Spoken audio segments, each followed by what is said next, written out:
Welcome to Sabes Que. Did you know? I'm your host, Jesse Bermudez, and my co-host, Pablo Batista, is kind of like wrapping it up at the Oscars, and he'll be with us on our next show. Today's guests are our neighbors from across the bridge.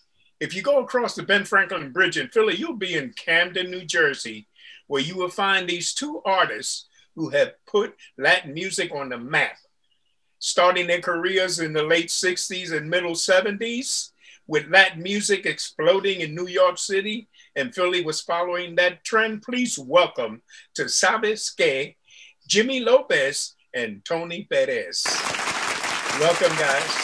Hey, Jesse, thank you. Thank you for having us. Thank you so much for agreeing to this interview. Absolutely. I'm excited because you guys have so much information. But let's start right from the beginning. I'm going to ask the same question to both of you guys. And that is a little bit of your background.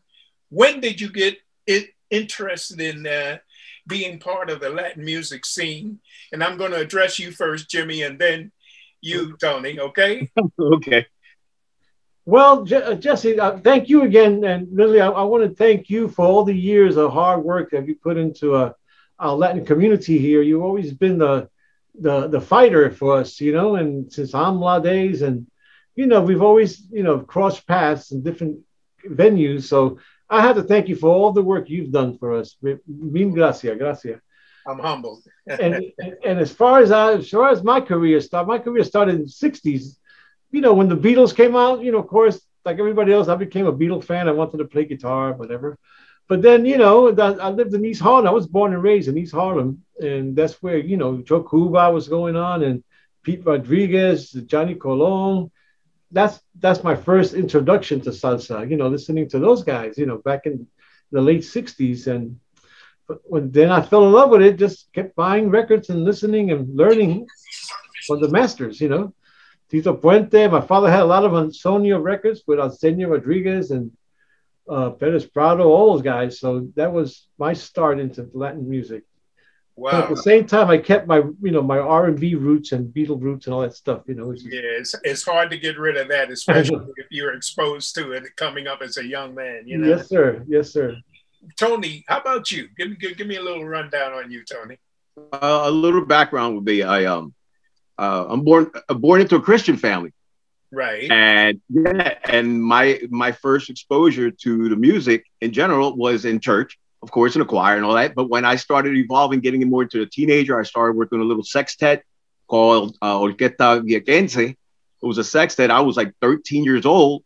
I had to be tossed around with a chaperone to play bass, and from that point on forward, that's when I started really digging into the Latin music, to the salsa scene.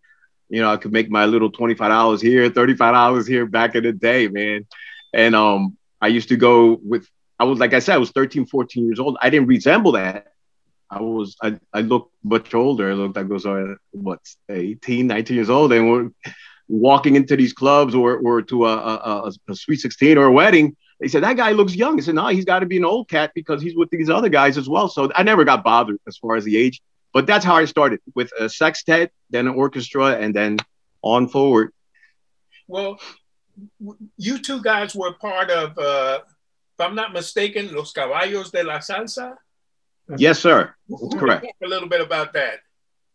Well, go ahead, Tony. Jimmy, go ahead. You do that. Caballos De La Salsa originated from, we were working with Jose Berrios. He's a talented singer from Camden. So that's where I met Tony, playing for Berrios, one of the first guys I met when I moved here in 1980 from New York. And, you know, so we were playing Berrios, and we struck up our friendship, and we said, why don't we start our own band? You know, so we could be our own bosses and everything. And then that's where we started getting all the guys together. And, you know, of course, we got guys from Philly, from Camden, even from Delaware to join us. And then from there was history. You know, everybody started branching out. We had like 100 guys going this band in and out. So they all had a little bit, they all caballos forever. You know what I mean? You wanted to add a little bit to that, Tony? Yes. Well, we had a unique sound too, Jimbo, because we had a nice size orchestra, 12 12-piece, 2 trombones, 2 trumpets, and a baritone, which is not heard that well in this area. And we also had a tresita. Adrian Gonzalez used to play treburas. So we had the piano going on the montunos de tres. We gave it a nice, tropical flavor to it. And we had the big brass sound of a full brass section of trombones, trumpets, and a baritone. And with Jimmy's, arranging skills, that was complete. It took the whole area by surprise and by storm, I would say. Yeah, I think we gave a little spark to everybody to be better, to go up there and get better arrangements and make the band bigger so it could be more exciting. I guess that's what we started here in Camden. And in Philly, you saw us before. We used to play at the Sylvies and the one on Erie Street. I forget the name of that club, but that's our contribution to that. What about Camden? Where did you play in Camden? Well, in Camden, we started at the Star Diner. Believe it or not, remember that Danny Montez Star Diner, on the 26th and Federal Street. And believe it or not, our first performance was about opening for Bobby Valentin with Cano Tremera. And Bobby was the one that introduced us on stage before we played our first note. And he said, "Ladies and gentlemen, Los Caballos De La Salsa." And then he walked away, and then we started hitting the song, and he turned around and he said, "What the heck are these guys?" He didn't expect us to sound like that. We kind of was happy for that. And, and they almost signed us to Bronco Records that time. Remember, Tony? Yes, that was great, man.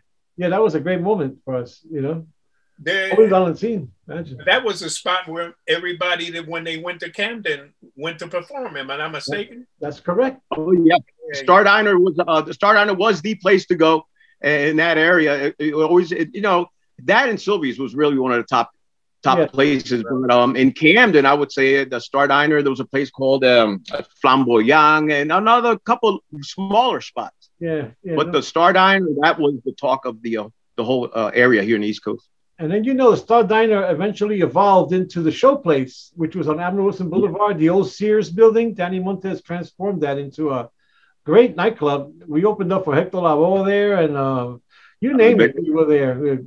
Different acts came in from New York all the time. We were always the opening band for them, That was a good experience. Were you guys able to record with that band, Los Caballos de la Salsa? Were you able to record at all at that time? Yes. You did. We recorded a 45 on Blanco Records.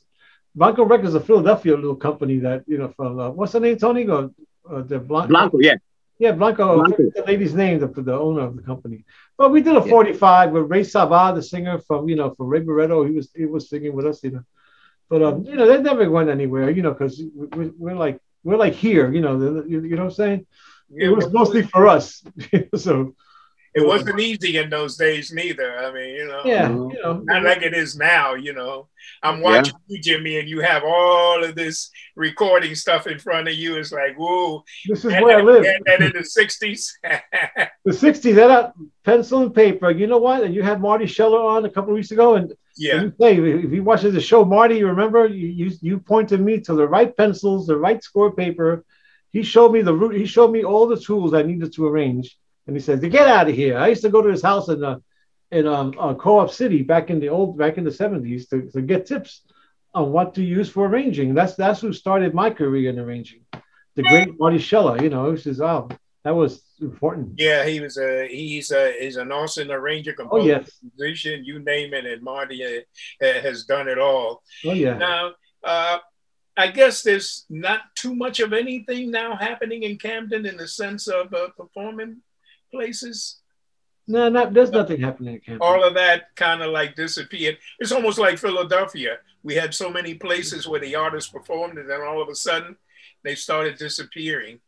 It's the way. That's correct. It's kind of crazy because we started getting more good music, more musicians and everything, but yet the venues didn't exist at all whatsoever. I know. More musicians came in. The quality of their music was better. The musicianship elevated. And we were going out there in uniforms, everyone the same way, and there was an orchestra here and an orchestra there, and everyone took pride in their instrument.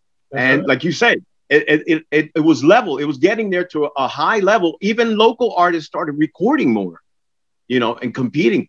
Yeah. And there's a lot of raw talent here in Philadelphia, Camden. Sure, and there's still a lot of undeveloped talent out there. Like there's sure there is. Yeah, Melasa, young boys that from Philly, they have a great sound and good singers like we got guys like Adriel, at the emo that sings with Larry Harlow now. These are guys that they started off with us with Orquesta Yare back in the days. Yeah. Yes. Yeah. You got to give them a little credit because they went out there and they found their little niche. They touched with Pacheco and all that stuff. Awesome. Sure. Yeah. You guys have been working on a nice project, I would have to say, which we'll talk a little bit about a little bit later. But the other thing that I wanted to ask you is, what do you think that the musicians now need to do to kind of like try to keep their music out there, besides the fact that we're all trying to record and those kinds of things, and anything that you can think of that might help? Yeah, I got something. Tony, you have something you want to put there first or what? Yeah, it doesn't matter. You can go ahead. Well, I think the young guys nowadays, a carpenter goes to a house and constructs a house and he puts everything, even the kitchen sink into the house, which is fine, But sometimes, the young cats are trying to do too much in one piece. And that's what's happening. It gets so complicated that you can't enjoy the song itself. Like the old days, like Beretta would do like Quítate la Máscara, 6-8 bar intro and then to the head and to the coro, boom. But nowadays they try to put that kitchen sink in there, and I find that kind of hard to listen to. I think if they pull back a little bit and then be a little humble and say, okay, I'll save this for the next piece, instead of putting it all in one shot, and then that's something that you learn, by working with other people. I've certainly learned that with Marty and the guys from New York, like Marty, like Larry Spencer and Eddie Wawa. That's my crew from back in my days, over there, and Cachete Maldonado. So, you learn how to be cool with them and humble. And that's very important to me because, a lot of cats could go the other way and try to be a little more aggressive, and, not humble, so. Right. That's what I would say. So always keep it nice and mellow, fellas, and, do what stay in your lane and, and you get better as you go. I hope that answers your question. What's your thoughts on that, Tony? Yeah, Jimmy's relying on the arrangement, and I agree. A lot of times, maybe I can explain it a different way too. That's like that you need oxygen to say, right? And then you get this blast of oxygen. Yo, slow this down. Hold it up. And your oxygen, it comes in smooth, and that's how it should be. Because when you put too many notes, too many melodies, too much, it's like too much friction. And how are you going to understand and appreciate that? It has to be pal bailador. The dancer, you play live pal bailador, so he can dance and do his thing. And that's the motto that we had with Caballos De La Salsa. Jimmy was on the same frame mind. Not everything doesn't have to be, symphonically. I mean, with a load of notes, melodies are nice, and let the chart breathe. And that reflects to the people, and you get your feedback off of them as you go. And I think that's the best way to do it. Like Jimmy had just said it, let the chart, let the music breathe. And I like to feed off the crowd. I like to feed off of them, and whatever they ask, try to accommodate. Just do it to the best of your ability. Listen to the old cats, the old school. You know what I mean? That's the root. Esa la raíz de la música. And if a person leaves the ballroom singing a song or humming it or whatever, that's like a medal on your chest right there. How about that? They'll live with that forever in their head. That melody struck them. So that's one of the things we try to achieve. Something that they can remember that's memorable. For the folks that are listening to what you guys are saying, by the way, they need to know that both of you guys are composers and arrangers. Mm-hmm. And you've done that quite extensively throughout the year. So I could appreciate what you're saying about the whole scenario. And I guess some people want to show how much they know about the music. Mm-hmm. And so in order for them to do that when they go right or whatever it is, they pile it up. And it's like I don't know what they call a pot of stew or something like this. Yeah. So in the kitchen sink, as I say, put everything in there. Less is more, right? Less is more. Yeah, less is more. And that's why some of the musicians that I hear, especially percussionists, some percussionists don't play a million beats, but the beat that they do give, it's like you could feel it. It's flavorful. It fits. You know? That's right. And, That's what it's at. you know, the masacote of a beat, you know, when somebody's playing a tumbao line and they keep it steady all the way instead of going riffing every 2 bars, whatever. It breaks the groove, you know, when you start right there, just those are off the groove, and this doesn't. Then you got to start all over again. Yeah, stay with the groove and stay in the pocket to the next section of music. What happened there? Yeah. Can you guys talk a little bit about who some of the artists that you worked with out of New York City during that period that, you know, sure, everything was blowing up? Should I go first? I go first. All right. Well, when I before I moved here to New Jersey, I was working with a Luis Sanchez de la Siete Potencia, which is he was a great vibe player that I also recorded with the New Generation on Rico Records. Like we did 2 albums, and I did an album with Marcolino Dimon playing guitar on the first R&B album on Vaya Records called Alexander Review, which Marty Shell I think helped Mark Diamond with that. And then a band called Somos that had all the guys, you know, from all these all-star bands together. I was privileged to be in that band because I was the youngest guy there, you know. I was like the little kid, you know, like 23 years old, you know. So, then after going back and forth from New York and back and forth, like I couldn't, you know, I almost crashed my car a couple of times because I get back at 5 a.m, you know what I mean? And it's like I fell asleep a couple of times. Thank God I made it through. So I quit, stayed here for the rest. And then I played with everybody that ever played here in Philly. I was fortunate enough to be with Foto, Salceate, Tony, you know all the guys around. Salceate. Sure. Lucena was the first band I really played with around here when I first moved around. You know, that was good. Go ahead, Tony. You I know you had an extensive career in New York with people there. Yeah. Well, in the very beginning, Jesse, I was like 20 years old or something, and I went to do the background vocals on a recording in Star Recording in Philly, and Isidro Infante was there, and that was my first exposure to Isidro, and he loved the work that I did on the background vocals. I said, "Wow, man, I can probably just head on down to New York City and make my, see if I can squeal through you to get through there." And thank the Lord, man. I thank the Lord for my talent and my perseverance and him backing, having your back all the time. I go out there and I did two recordings with Ray Barreto, and that never came out because Salva was doing it. So Salva did his thing. Well, as far as New York playing is with Ray Sepulveda's band. I've been there since 1994 with Ray. In the studio, I've done a lot of studio work with RMM Records when they were around. And what can I say? India. Yeah. While recording with the RMM sello, the label, I was with India, Tito Nieves, Ray Sepulveda in the studio, sharing the productions with Ricky Gonzalez. Who else was there? Ricky and Isidro. Chino Nunez is another one that did a lot of recordings out there at the time. Shared the microphone with Nestor Sanchez. Peter Conde, Rey de la Paz, doing coros with them. ¿Quién más? Chacho. All the cats. I would go to the studio with Ricky, and he for like an 8 song. He says, "Tony, you want to stick around for another 8 because we got to do Raúl Rosendo's CD." And I said, "Well, let's go in. Let's do that." After that, mira que Rey de la Paz has this thing with Johnny Ray. Let's do that. So in one day, I would record like 24 coros for these recordings and not know about them because in the studio world, you record and then, they take it out whenever they want. Next thing you know, you hear it on the radio 6-7 months later. It's pretty cool.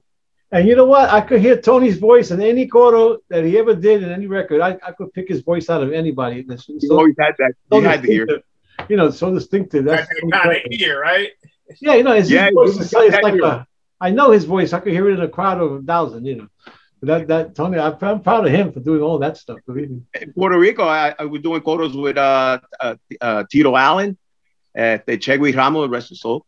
And I've done productions in Puerto Rico as well with under Culto Soto's production. Yeah, Culto. Under his direction. Yeah. Can I add a little bit of a biography to myself real quick? In New York, before I moved here, I was doing like 3 years of off-Broadway theater, writing arrangements for plays and such, you know. So I had that experience of, you know, breaking down sets and scoring, you know, plays and different types of artists doing that. And me and Gamaliel Ortiz, with Gumby's the percussionist for Al Di Meola, he and I spent those 3 years together at La Mama's Experimental Theater Club in the village, you know, Greenwich Village. That was a great thing to learn how to arrange for bassoons, you know, violins, all that stuff. So that was great. Then one more thing I have to add for my arrangements, because when I lived to Puerto Rico, I moved to Puerto Rico for 2 years, and I happened to play with La Orquesta Tropicana de Puerto Rico, which is the big band from that area, from Ponce. I think some player was from the Ponceña who started this orchestra. And then I got with Gary Viera y Bon Planea. I wrote a couple of songs for them on their album. And that, you know, that's the whole different other side of what I've done, you know, the Puerto Rican connection there. Right. And, you know, with the Bon Planea band, that was, you know, so awesome to work with them. Whole another feel, right? Thank you for letting me add that in there, because I want the world to know. Cool. That's cool. That's what we're here for. I know. Right. Tony, I wanted to ask you this, because yes. when we first started this interview, you talked about you came from a Christian family. You know, yes, sir. I still am. I'm just wondering how difficult was that to, you know, wind up on the salsa scene and all of that? Because, you know, a lot of times that doesn't happen, you know? Yeah, well, Catholic background, I would do like the Sweet 16s and the weddings, and that started evolving. And then a sextet came to be, you know, and then from the sextet, I was doing, you know, juggling both things. It's not easy whatsoever. But thank the Lord, I've been, you know, faithful, and I've been there, healthy, you know, and doing my thing, and it wasn't easy, like you said, you know, it wasn't easy at all. But I thank God I did, and I've been, you know, bring me up into here until today, you know. Yeah, well, that's, you know, because I've heard that a lot of times that's an issue, but in your case, it worked to your benefit. Yes, able to develop your talent and the skills that you have, and both of you guys play cuatro, right? Well, no, I play cuatro, but not like Tony does. I'm like a hack compared to him. He's like he's a master cuatro. You're a guitar player though too, right? I play guitar, but not cuatro. You know, cuatro is a whole different animal than a guitar. You know, it's different fingering and all that stuff. But Tony is the guy for cuatro and tre and all that stuff. Now he's actually making them, Jesse. He has his own shop behind. You can see all those things. He learned cuatro from that's Buddy Boy guitar. He learned a little advertisement there, right? Yeah, Buddy Boy guitars. There you go. No, Tony got the skills from this guy called Tirado, which is one of the greatest guitar cuatro makers in the world. Who made Yomo Toro, and you tell him more about Tirado. He's a master luthier, Tirado. He's famous. And I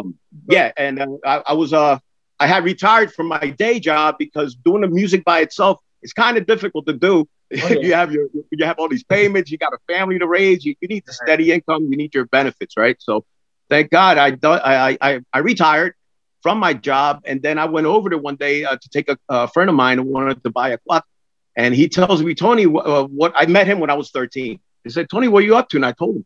And I just retired and just doing, you know, basic carpentry work.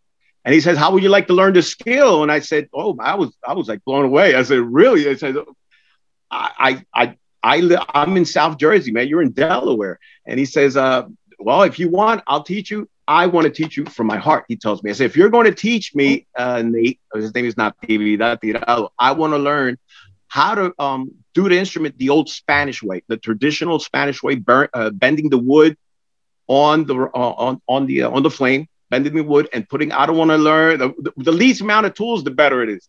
You know, I like to go straight to the root. And he says, I won't teach you any other way. So that's, you know, I started doing it, and thank God it brought me up to here. I've done quite a few cuatros, guitars, classical guitars, tres cubano. I just sold my last one like 3 weeks ago. So that's what I'm doing now, Jesse. He's in demand now. Buddy Boy guitars. There's a publication on Latin music by, I think, Benjamin Lapidus. And one of the chapters has a whole conversation about all of these guitar and cuatro makers out of New York City. Okay. You know, starting from the early 40s on down. I thought it was kind of fascinating. And what fascinated me about you, Tony, is that you are one of these guys that are now making these instruments, which is really unbelievable. And I know that there has to be a certain kind of skill, which one day you'll probably show us a little bit about how you get that cuatro, and it's not just building it, but it's to get the sound out of it too. Also, sure. The inner structure of the instrument plays a lot on the final sound of the instrument, the ultimate at the end. The soundboard as well is very important. The bracing and what the customer would like. So I make them custom to what the customer would like, and if he has no preference, then I make it, you know, myself. I'll make it to my liking. Then that's the Buddy Boy Cuatro, Buddy Boy guitars.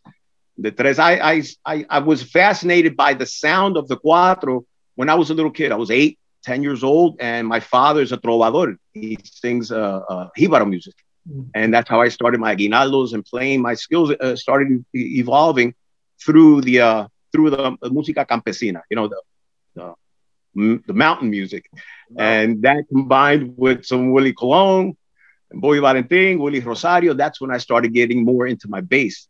So that's how I get. But the cuatro is very beautiful instrument. Well, you know, there's something that I want to move into now, but yes. And there's been a buzz going around about the big band sound you guys have put together. But before we talk about it, let's take a break and we'll be back to talk about that sound. Sabes Que, did you know?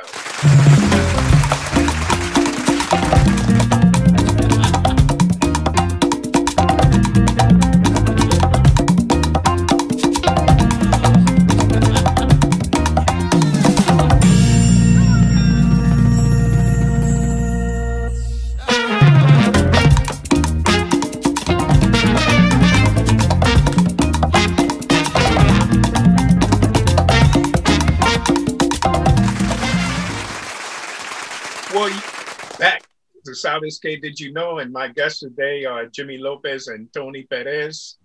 And as I mentioned before the break, we're going to talk a little bit about this big band sound. But I would like us to listen to some of that sound. If we can, Mr. Engineer, Palante.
Man, that sounds great. And that image that was up on the screen, that was the musicians who participated in that particular big band sound that you guys put together. How about talking a little bit about that, man? I'm kind of like excited about that. Well, let me start by saying that image you saw is most of the guys that recorded on that piece. That piece is titled "The Tito Puente Suite." Is our tribute to the king of Latin music, Tito Puente. We put together a medley of 5 songs, I believe, 5 songs, and it's about 8 minutes long. That I arranged for the band so we could do it on our shows as an encore piece, if there ever was an encore piece. You know what I mean? But because that has to do with the Mambo Big Band that we're working on, which is a tribute to the music of the Palladium era. Puente, Machito, Perez Prado, you name the guys. We studied their music and we kind of wrote it down with pencil and paper, not no computer stuff. The way they did it back then, we did it again to preserve that music. So that piece you're hearing now has all the guys in Philly. We got Chino Nunez actually played timbales on this for us. He did the Tito Puente part there. Tony played bass. I played piano. We had a Yubi Neves on flute on the Oye Como Va part of it. It's pretty intense, But that's just a little bit of our big band project that we have. Well, I think that's great because the kind of like big band sound is beginning to, or has begun to kind of like disappear. Oh, yeah. I think there's something that needs to come back. I guess based on all the fact that there's so many musicians and a whole lot of the other side of the business that people may not know about, then those big bands like that you have are kind of hard to move around. But boy, to put them together and to record, that's, for me, that's enough. I may not be able to see you, but if I can hear you. But something, Jesse, more importantly, Tony and I decided this band wasn't meant for nightclubs. It was meant for like the college scene, big venues that people, so we could introduce or reintroduce rather that old Palladium sound to like universities, colleges, schools, because that's where it's got to be. People got to remember that music. You can't. Yeah, but there's a lot of sacrifice for a lot of musicians coming together to make it sound the way they do it. I just heard, man. It's like they come in with a joy at the rehearsals. It's like, they're very anxious. They well, Jimmy has his studio and I have mine as well, and when these guys would come in to record, it said, man, just let me know when the next song is up. And I'm like, these guys want to record, you know what I mean? Yeah. The orchestra is 21-piece orchestra, and it's not easy to organize it, but the guys, they volunteered, they did it from their heart. And that's what's real special about this recording. And basically, the guys did it for Jimmy and myself. And, and it's not about the money, really. When you really think about it, it's preserving that certain culture, that era, which is so, so important for the future generations that come. And like Jimmy said, if we can go to universities, colleges, wherever we have to go to bring the show, the guys are willing to go and execute and carry that message through, They make the $15 each, that'd be one because they come to rehearsal with a smile on their face, because we narrowed down like 14 to 15 arrangements of the best of the Palladium era, and I painstakingly wrote them out exactly like they played it. And these guys, they blew my mind when they first started playing right in rehearsals. I said, "Oh my God, I'm at the Palladium!" I couldn't believe it. So that's where we're at. Jesse. Once you hear the orchestra, Jesse, I mean, once you hear this volume of sound and that tightness, and we're using just the top musicians to play this stuff. You have to play it properly. It's not just like anybody can play this. So you have to execute and everyone has to have that same frame of mind where I'm playing as an orchestra, as a sound, as a whole group. And once that is incorporated, that evolves. 13 horn players, 13 guys in the same room. Imagine. Yeah, awesome. I can imagine that's a tremendous experience. Not just for me as a person to hear it, but for the people that are performing it at that time. What's surrounding them is a whole other world. It's fantastic. And you have any kind of plans for this? Because, well, let me go back to the fact that that little bit of music that we heard was part of a compilation, like you say. A medley of the Tito Puente songs. Medley, right, a medley. There's about, what, 8 songs on that medley? No, there's 5 songs. There's songs? Mambo Diablo, and then we're going to go to Ran Can Can. Then we go to Oye Como Va. Actually, 4 songs. And then we go to Para los Rumberos to take it out. And, you know, we have, like I told you, Gino Nunez at timbales, and then Mariano Medina, a young phenom percussion from this area, from the Princeton area, played the congas. And we have Raymond Figueroa on bongo, which you know these guys. Angel Velas on trumpet. Oh, yeah. Oh, you name it. All those guys are in there some way. Ivan Perez on the violin. Ubi Nieves on the flute. You know, when I introduced you guys, I said, the guys are neighbors and so forth like this. But the matter is that we're all one family. You know what I'm saying? Yeah, we certainly are. The musicians from the Delaware Valley, you guys, we're all one family. And at some point or another, everybody's played with somebody, and everybody is kind of like enhanced what they do musically. Tony, I wanted to go back a little bit because I wanted you to show, do you have a cuatro that's half made or that you work in? Can we kind of like take a look at what the beginnings of that looks? All right, so I just wanted to show you something. How does this look there? Something's missing. That's what it looks like to me. Yeah. So this is a requinto for the trio music. Oh, yeah. And this is a requinto that I made. It's in the process of finishing up. And it's all Spanish cedar with maple back and spruce top. Put this guy over here real quick. This is a cuatro that I was making for myself, and I have 3 people that are after it. This wood is Yagrumo, and this is Purple Heart. This is the actual color. This is the actual color of this wood. That's nice. Purple. So I made this cuatro with a nice design in the back. And I'm working on the neck as well. Because when I do the necks, I do like 3 or 4 at a time. Because it's a process that I go through. This one here is a little bit for you, Jesse. Another one, Yagrumo. This one's it's finishing up. And I have un tres cubano here that I'm finishing up as well. You know, so I got quite a few projects happening, Jesse. I've been keeping busy. Well, you know, is it hard to get the wood for that? I mean, do you have to, you know, kind of like really shop around to be able to get the kind of wood that you need? Well, you need special wood. You need luthier wood from luthiers and outlets. Now with the internet, you can, you know, fish and have them mailed here. I have some contacts that have wood that they're like Tirado, Natividad Tirado, my teacher. He's had wood since the 70s stashed up in his shop. Wow. His arthritis is not too good. You know, he's 86 now. God bless him. And he's like a father figure to me. And he says, Tony, listen, I got this wood here. You want to use it for your next project? And I'll go over there and I'll make that trip out there and I go get the wood. And some wood you can get it from Puerto Rico. I bring some stuff from Puerto Rico, but mainly because of the climate change, you have to be careful. The wood has to be seasoned. It cannot be, just freshly cut. Your instrument's not going to last. It's not going to sound, and it's going to wind up giving you problems throughout its age. I try to focus on the wood being at least 10, 15 years, cut, stashed, and ready to work. That's awesome. Wow, it's unbelievable. But how do you know when it's seasoned well? When it's the wood is right to use? You can.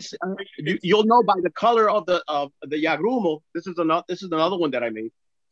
You'll know by the color of that Yagrumo, and when you tap it, the tap tone. When you hit the soundboard, you grab the soundboard. Like this is not a soundboard; it's a fretboard. You hit it, and you can recognize if it's dense, if it's not. If it has too much humidity, they sell meters now. You put a meter on it. If it's 6%, it's good to go.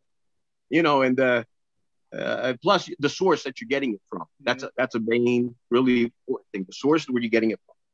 Well, now we have the body of the cuatro, but talk a little bit about the bridge and those kinds of things that are so intricate and is part of that instrument. Okay.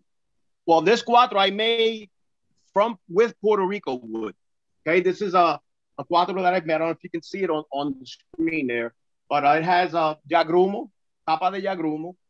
This is maga. This bridge is maga, and you have here bone. I use bone. I don't like to use plastic. You can get away with it, but it's gonna hurt your sound at the end instead of providing sound. So I use the bone. You have the maga fretboard. You have your brass frets. Another piece of bone on top. This is bone. These are single tuning pegs, and this wood is called maho. Maho. And this maho. This is the original color of it. This is the natural color for it, and it's maho. Wow. And I made, see, this is all the color of the wood from Puerto Rico. And then I made it so that if I had to play in an auditorium or a stadium or a big event, I can always plug it. This is electric as well. Wow. And it's 10 strings. And yeah, being my dad, you know, he's a trovador. He sings tropical music from Puerto Rico. Then I would play the instrument. That's how I heard that 24 hours a day in my house, practically, man. Even in my dreams, I would hear the melodies. You know? Wow, they're so beautiful. Listen, just a little bit of information, because being you built them, I know you know the information. The cuatro started originally with 4 strings. Okay, it has 10 now. Can you elaborate on the reason from 4 to 10? And you know, okay, it started with 4. And that's where you get the cuatro.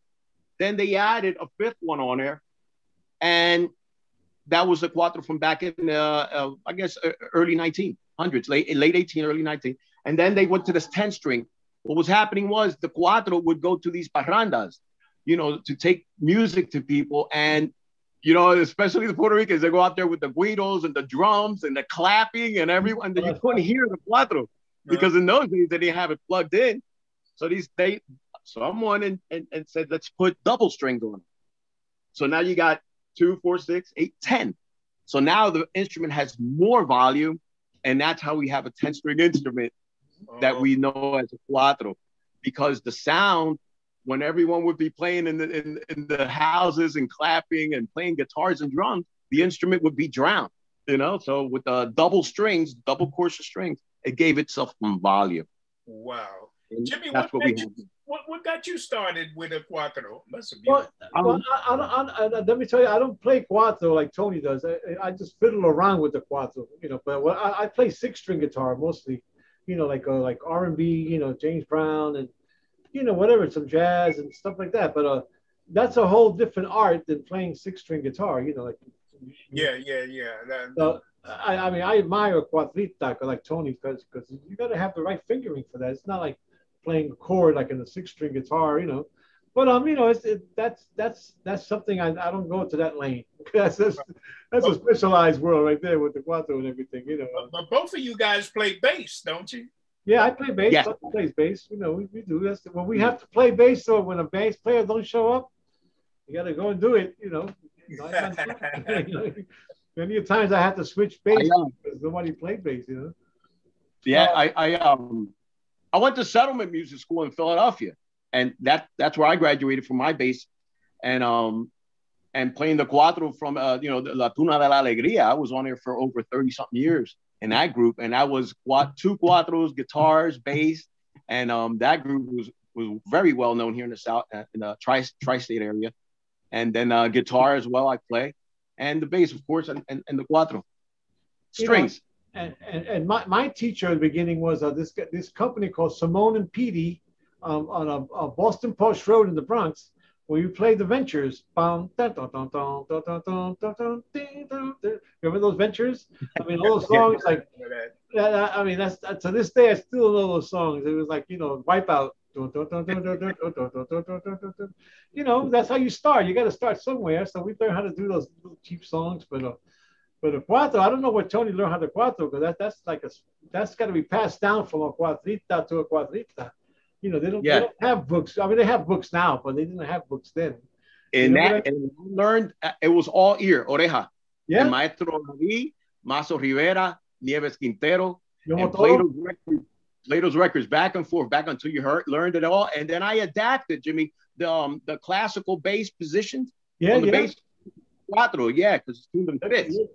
So that's what I started doing, and I started figuring this out. I said, my God, I said, thank you, Lord, man, I can figure this out, you know? And that's how I started on it. And just before, from the guitar, I learned how to play piano because I knew how to roll a lot of chords. There was no piano player for the New Generation band back in the 75 so I said, well, I'll learn piano. So I started playing a chord and I will transport to the piano. Playing this chord, that chord. Then I started picking up records. Records is the best teacher you can have. Listening to Harlow, Charlie Palmieri, Eddie Palmieri, you pick up stuff and that's how you become a piano player, And so that's how we did it, right, Tony? Con el oído. Yes. Yeah, and to become a better musician, Jesse, you surround yourself with other great musicians as well, or someone who's even better than you. And that chemistry rubs off, and you'll be surprised at yourself because your goal is to be at that level as well. And with the other constant, talent, you just get yourself in there, dedicate yourself to your instrument, and you'll be fine. You'll be fine. Right. I remember having a workshop with, God bless his soul, may he rest in peace, Andy Gonzalez. Mm-hmm. Yes. The majority of his workshop was listening to music. And then he would talk about, did you hear this? And that's how those guys kept going and taking things to another level. Tony, I think folks need to know where they can get a cuatro or how, because, hey, it was so fascinating, that conversation and what you showed us, and maybe people that are interested in the cuatro. Thank you. Sure. Well, they can always call me. My phone, I can give you my phone. Can I give you my phone now? I don't see why not. It's coming out. Here it goes. Grab a pen. Here it comes. Wait for it. Yeah, right. 855. Remember not to change it now. No. It's been with me for years. 856-373-2597. 856. Yeah, 373-2597, and I'll call it. I can make you a custom instrument, or you one that's already made. Cuatros, classical guitars, dreadnought guitars, which is for country music or whatnot, steel string, and tres cubano, and even an email I have. Eddie Palmieri's Palo Pa Rumba. Yeah. My email is palopati 21 at yahoo.com. 21 for Roberto Clemente. That's right. Palopati 21. I'm sure somebody who'll see this interview will say, hey, something else. I'm fortunate to be a part of each guitar that Tony makes, because I made the logo for Tony. Show him the logo. Oh, yeah, this logo is really nice, Jimmy. You did a great job. That little circle goes on each guitar, so I feel like I'm part of any guitar he makes.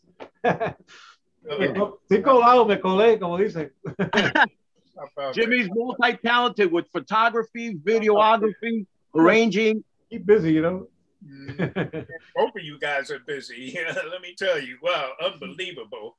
Well, you know what, guys? It's certainly been a pleasure, having the opportunity to, talk to you guys and, get all of this wonderful information about not only your history as a musician, but the things that you're doing. And of course, why don't we end the show, Tony, with you playing a little bit of that so people can hear what it sounds like, All right. Hear what it sounds like. All right. Hopefully I'll hold this camera up at the same time.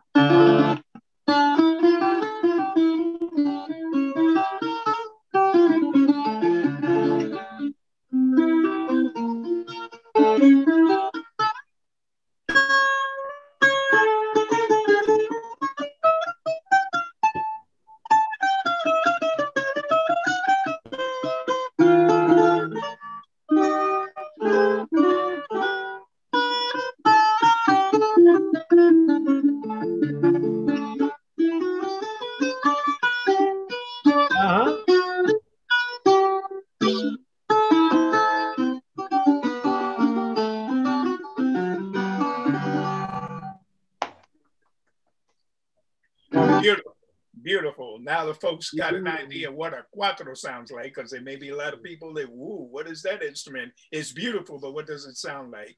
Well, guys, you know, it's been a pleasure talking to you guys. And the other thing is that every time I do an interview, and this one is no different, I always learn something. Yeah. So I really appreciate it. And I want to thank Jimmy Lopez and Tony Perez for being part of Sabes Que, Did You Know, here on Usala Media. Thank you. Hasta la próxima. Thank you, Jesse.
Thank you.